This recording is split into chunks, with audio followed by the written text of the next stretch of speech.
Hey guys, and welcome back to another AFL fantasy video. This time, the last team review of the bye round around 16, where I ended up scoring a 1764, a round rank of 15,220, and an overall rank of 11,045, putting myself up another about 250 spots.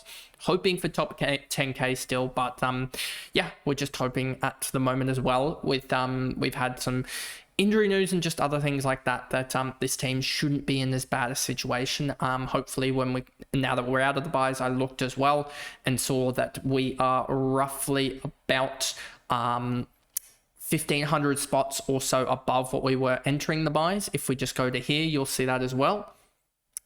13,000. Well, that was at the end of the round. End of round 11, we were 12,500, and now we are, as I said, 11,045. So we're about 1,500 spots up, which is pretty good. So yeah, hopefully we can push for top 10, 8 or so K in what has been a really, really poor year in general. But anyway, Rosie 120. He did his job, and yeah, really, really happy about that. Yeah, he was just basically let to run free, and 92% tog.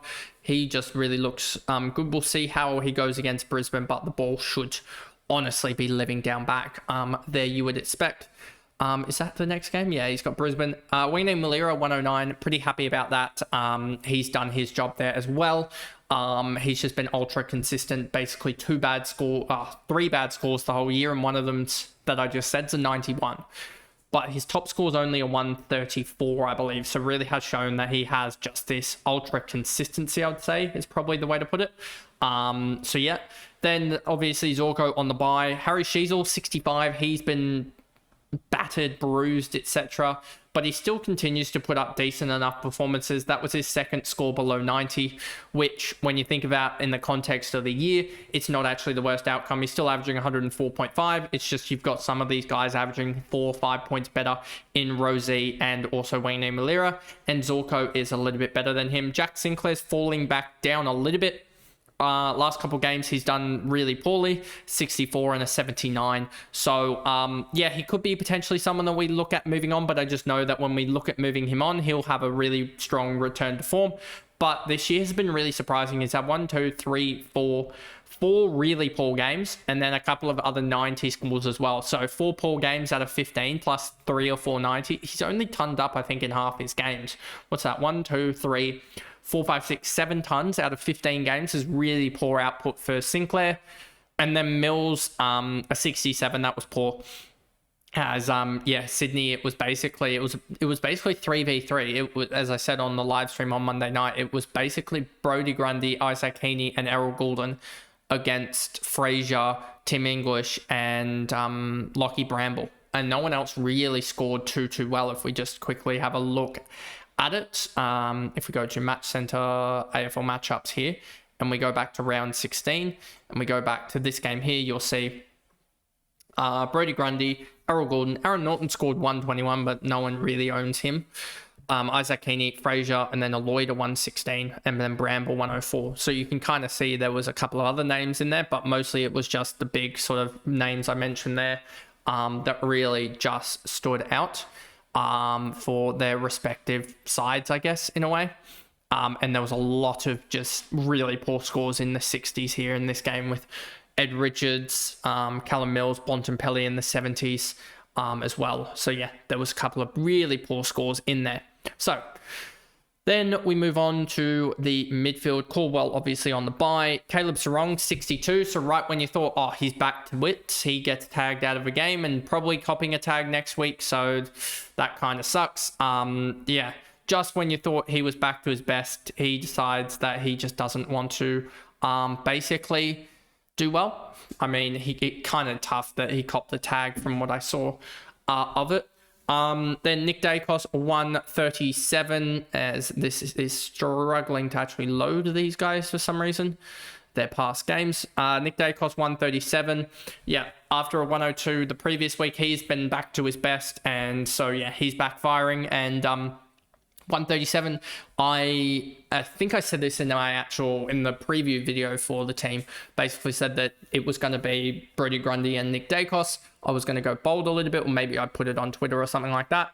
And yeah, so I ended up going Brodie Grundy VC, which actually ended up netting me 0 points compared to most of the crowd that had Dacos VC.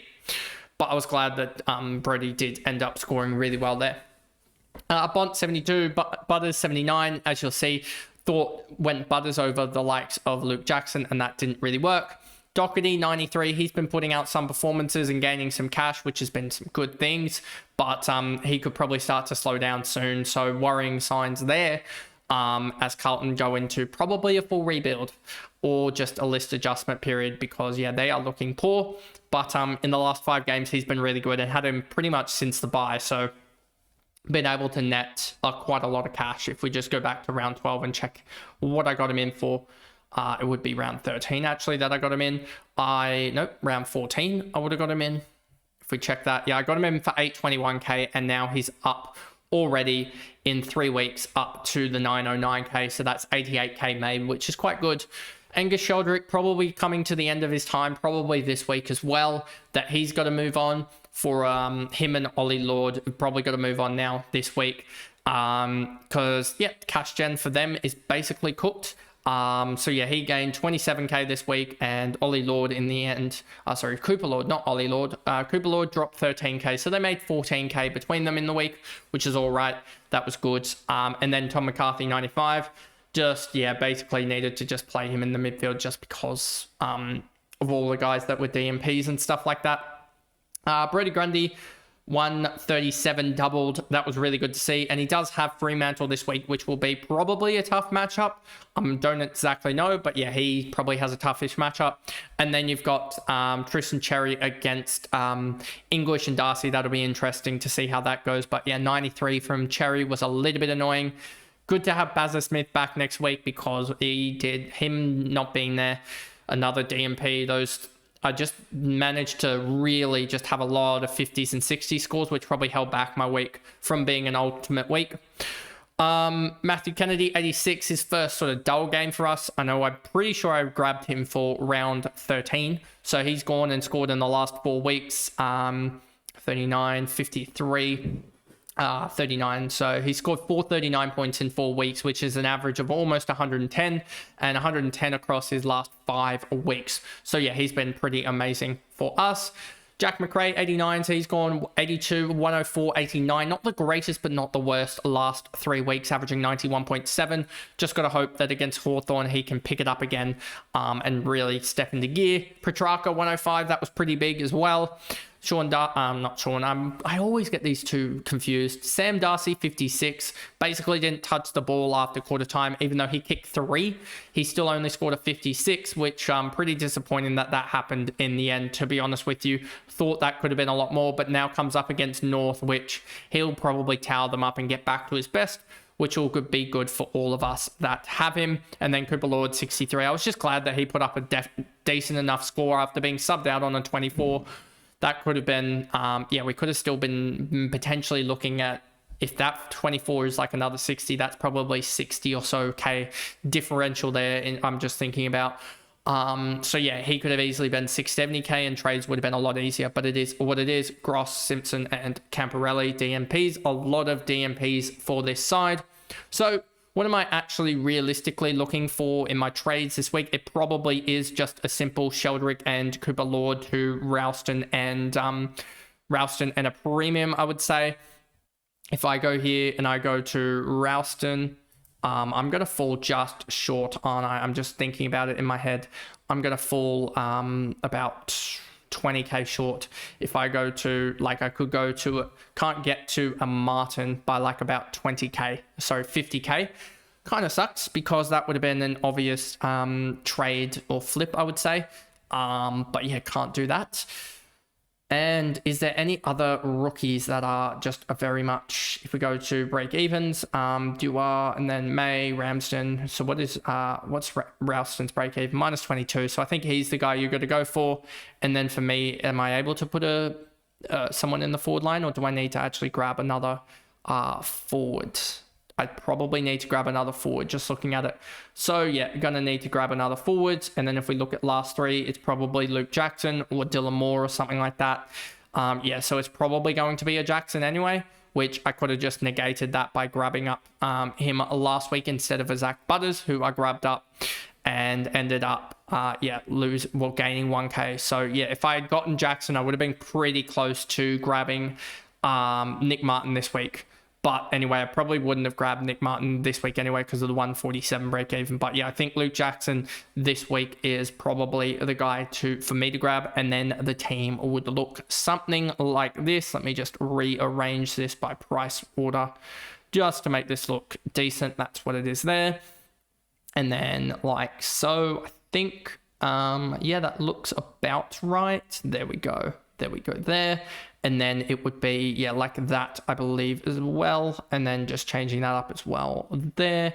And that looks about right. So basically, this team still somehow has 2 rookies and then 1 mid-pricer, but 2 mid-pricers there as well. So yeah, I don't know how I've sort of ended up in a side like this comparative to most other sides, but it is what it is. And I still think it's a really relatively strong side. Ralston probably does cost me a little bit comparatively to others.